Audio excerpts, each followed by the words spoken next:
All right, I'm going to cover the Greyhawk gods um, one by one, and I'm just going to do it in segments here, page by page.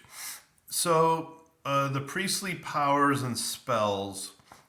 Um, this is my introductory note. Some spells or powers might not be given upon request unless that priest has shown exceptional loyalty or bravery. There might also be other factors involved, such as sacrificial or lesser offerings to be made. Both players' handbooks represent the all spell category that priests and druids can use. After many years had passed, optional spells were published only available to priests of a certain god or a certain deity. These spells may not be used by other priesthoods at any time unless found in scroll form, which is highly unlikely. Um, I don't really want to talk about that. Just to say that uh, priests, they are not like wizards. They can't use all the spells, that wizards and other cleric priesthoods can use, simply because their alignment, what their god stands for, etc. So I'm not going to go too much into that. All right, now we're going to cover the greater gods of Greyhawk. Biori, worshipped by Fland. The Flan is a race common and commonly worshipped by other races as well, but mostly by Flan. The god actually might be Flan. The sex of the god or goddess, in this case, is female, worshipped by any druids, rangers, farmers, rustic, easy living individuals, and Flan tribes. There we go again with Flan.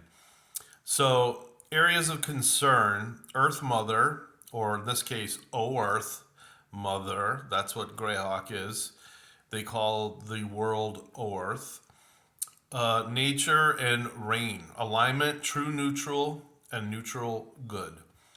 Besides druids, there are some clerical orders that also follow her tenets. Both cast their spells as normal, except for elemental spells, which are cast at one half their normal casting time. She has one spell for each of her clerics and druids. Both classes level up normally. Some classes for these gods need extra experience points, and I will show you that in a little bit.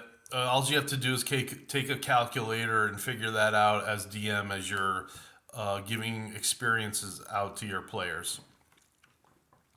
Here's a new druid spell. It's called Biori's Ripening.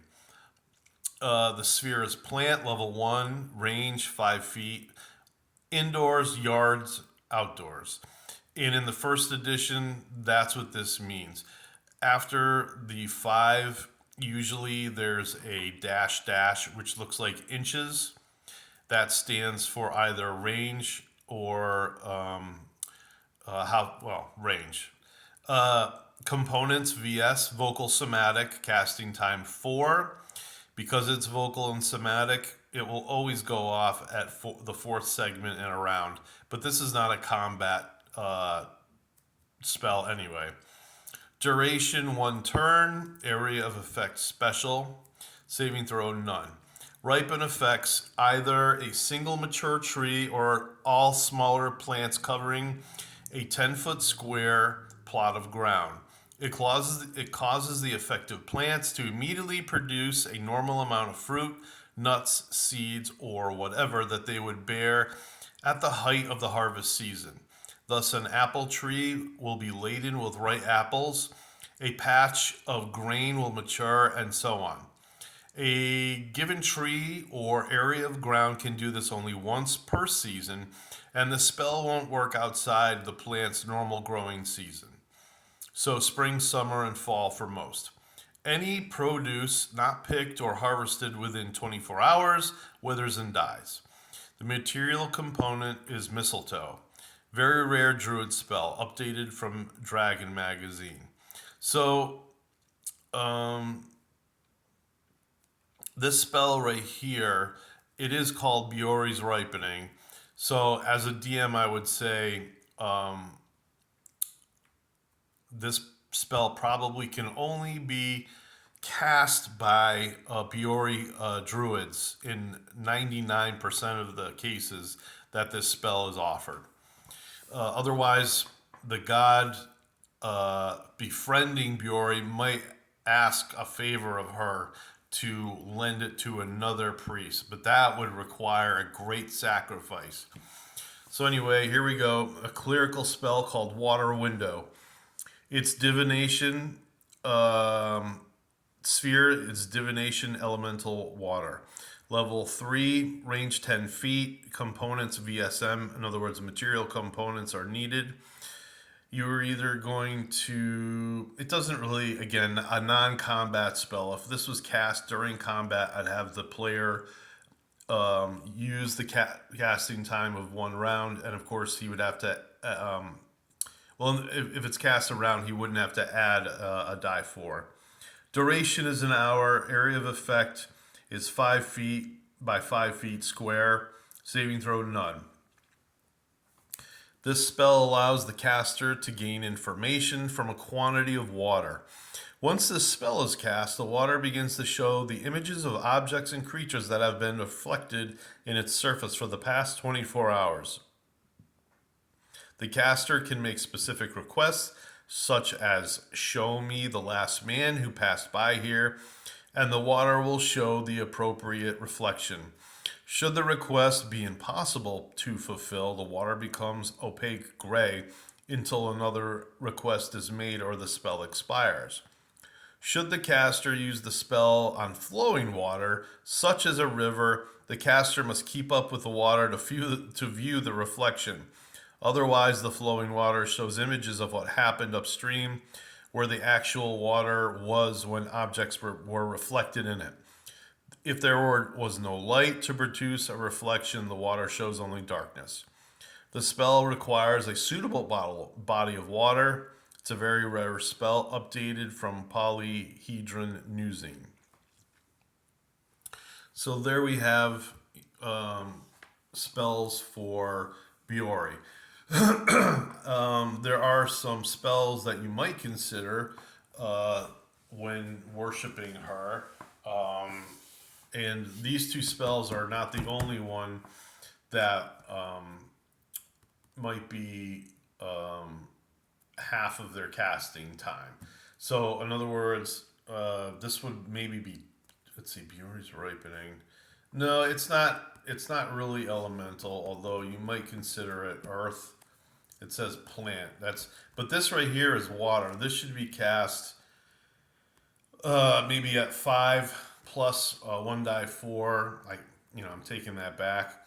Otherwise, if you've got it prepared, it would just take 5 segments to cast. All right, Bakab, commonly worshipped by. We're on to the next greater god. Commonly worshipped by most human races. The sex of Bakab is male, worshipped by any wizards, sages, seers, scribes, diviners, and scholars. Areas of concern: magic, arcane knowledge, foresight, non-intervention, and balance. Alignment is neutral. His clerics' orders are lawful neutral. See the Greyhawk Adventures hardcover book for information on his clerics, their gifts, and the very powerful spell Disc of Concordant Opposition, which is level 6, on page 6 of that book.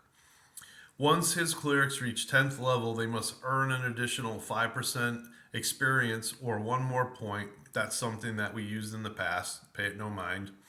To gain further levels, Bakab offers no other spells to his priests. But he does have that Disc of Concordant Opposition. I do not know exactly what it does. I've not seen that book in a while, but there you go. If you've got the Greyhawk hardcover book, you might want to look that up. Or if you have the clerical spell books, the 3 of them, you might want to look that up. It's in there. Otherwise, you're probably going to have to come up with something, uh, probably time or knowledge related, for that god, and just get rid of that and give the clerics in your game something else as a bonus spell. Let's see. On to the next. In Incabulous, which sounds like fabulous. Incabulous. Commonly worshipped by most human races, mainly for mercy. Sex, male. Worshipped by any evil intriguers, evil rebels, destroyers, and those wishing to avoid disaster. Areas of concern, plagues, famine, nightmares, drought, and disasters. Alignment, neutral, evil. See Greyhawk Adventures hardcover book for more information on his clerical orders and their powers. He offers one spell besides several gifts to his priesthood. The Plague spell, which is level 4. It appears on page 12 of that book. Once his priests reach level 8, they must earn an extra 10% experience points. If I wrote this 10% extra experience points, the gifts that he offers, those clerics must be really good. They probably, I should have that book out here, and I think I'll cover that at a later time. Maybe the next segment, I'll cover that, and I'll I'll I'll go over that. Let's see. Oh, the special sleep spell that they acquire only affects creatures of 4+3 hit dice and lower. So these priests can put other creatures to sleep with their sleep spell, and I guarantee you the casting time is not like the wizards. Although I've been wrong before. Actually, I've got some of this stuff for the priesthood in the back of the book. I'll cover that. I'll pause the video and then I'll go over that. Istus. Istus is usually worshipped by the Baklunish and a small amount of other human races. Sex is female, worshipped by any Baklunish folk. Seers, chronomancers. Chronomancer is a type of wizard who can time travel. And not only that, but it's very dangerous to have a high level one in your game. Just putting that out there. You better know what that wizard is capable of doing, because those can actually mess up a game. Just putting that out there. Scholars and some gypsies. Areas of concern: fate, destiny, divination, future, and honesty. Alignment neutral. Note her priests are mostly female, 80%, and are chaotic neutral. See Greyhawk Adventures hardcover book for more information on her clerical orders and their gifts. She offers just one reward to her priests: the enmeshment spell, level 6 on page 14. Targets of a strand of binding cast by the cleric receive a saving throw, and then bend bars, lift gates check in the same round. So the chains probably go around of its victim, and this is badass. And they get to check to see if they can break the chains that same round. Once her clerics reach level 7, they must earn an additional 5% experience point to gain 5% experience points to gain further levels. Just ignore that. I used to use a simple system before I started going to experience points. This was long ago, and we were lazy about it. I would probably have like 1 through 10 and then circle on the character sheet where I thought the character was in going up levels. But now, no, we're doing experience points. All right, Nerol. Worshipped by the Flan and most human races that are openly evil. Sex, male. Worshipped by any evil: assassins, thieves, murderers, necromancers, and humanoids, goblin kind or worse. Areas of concern: death, darkness, murder, and underworld, organized criminal operations, alignment, neutral, evil. See Greyhawk Adventures hardcover book for more information on his clerical orders and their gifts. He offers the spell Ebony Tendrils, level 5, to his most loyal clerics on page 16. His clerics level up as normal, and there's probably a reason for that. Let me pause it right here. So here we are. These are the sheets that I photocopy and put behind the clerics pages of their character sheets. The character sheets are 2 pages followed by a single page that they can write down, their spells that they've got memorized, maybe a couple other things for information. But yeah, this is important for the clerics of Biori, and I'll look for some of the other ones. So it says here the clerics of Biori can be true neutral or neutral good, while her druids must be neutral. Her clerics and druids cast elemental spells half the normal casting time, no rounding up or down. Spells that qualify are those that manipulate, affect, or create earth, water, air, or fire. Any spell mentioning these elements are affected, such as Water Walk, Create Water, Dust Devil, Protection from Fire, and so forth, are included. Her priests and druids are out to protect nature and man, but are loosely organized. Most prearranged services, which are seldom, are held outside in the daytime at noon. Her druidic orders normally consist of 6 to 36 in a group, protecting a lush sacred grove of mistletoe and holly trees. They are often allies with fey creatures living peacefully with them. These creatures are usually sprites, pixies, leprechauns, nymphs, brownies, and treants. Upon reaching 7th level, her clerics or druids attract an animal follower. This animal could be anything, even a giant animal that normally has an evil alignment. This creature will be tame and friendly toward the cleric and his allies and will have from 2 to 6 hit dice. So that's another bonus that the cleric or druid would really like. If they were to, my players are just too lazy to consider this stuff. They would, anybody, if you ran a cleric or a druid, would love an animal type follower like this. And here are the spells that I talked about before. Just maybe the little bit new information. And I made a note here that Biori does not appear in the Greyhawk Adventures hardcover book and may have been created for the 2nd edition.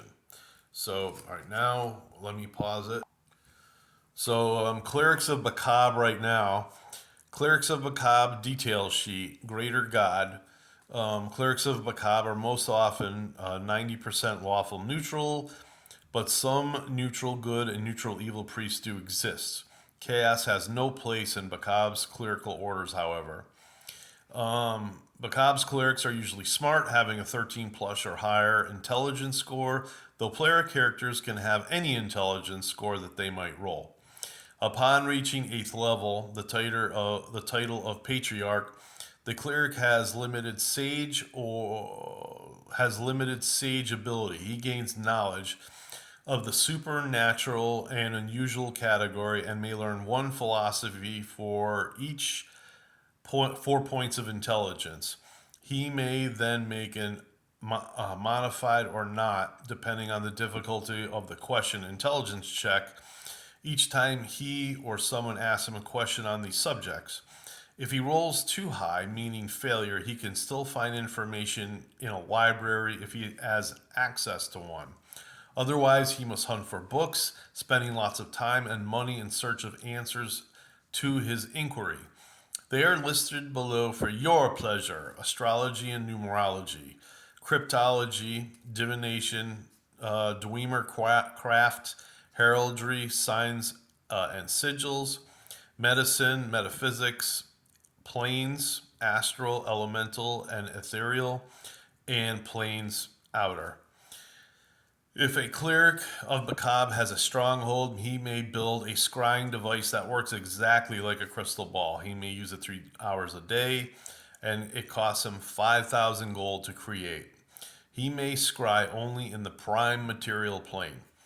10th level clerics of Macabre are allowed to handle magic items available to only magic users. He can use wands created only for magic users, but not rods, staves made only for magic users. He can use crystal balls and robes made only for magic users, but not the robe of the arch magi. Of course, his clerics can use any staff or rod made for clerical use. That's interesting right there, and it's obviously something to look forward to if you're a cleric. You've got to give clerics something because they end up becoming kind of heal bots.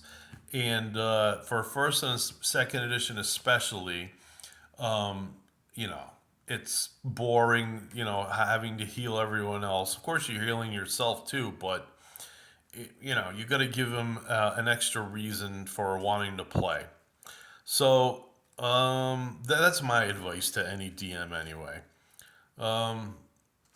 Maybe I'm going to cut it off right here. I'll just finish this guy. Let's see. Upon reaching 10th level, clerics of Macabre must earn an extra 5% of experience or one additional experience point. Okay. Upon reading the spell, or reading the spell Disc of Concordant Opposition in Greyhawk Adventures, I found it to be inaccurate. Here's the correct version of that spell. Bam. So there wasn't an error in that book. I forgot what the error was, but that's the point of going through and writing things down.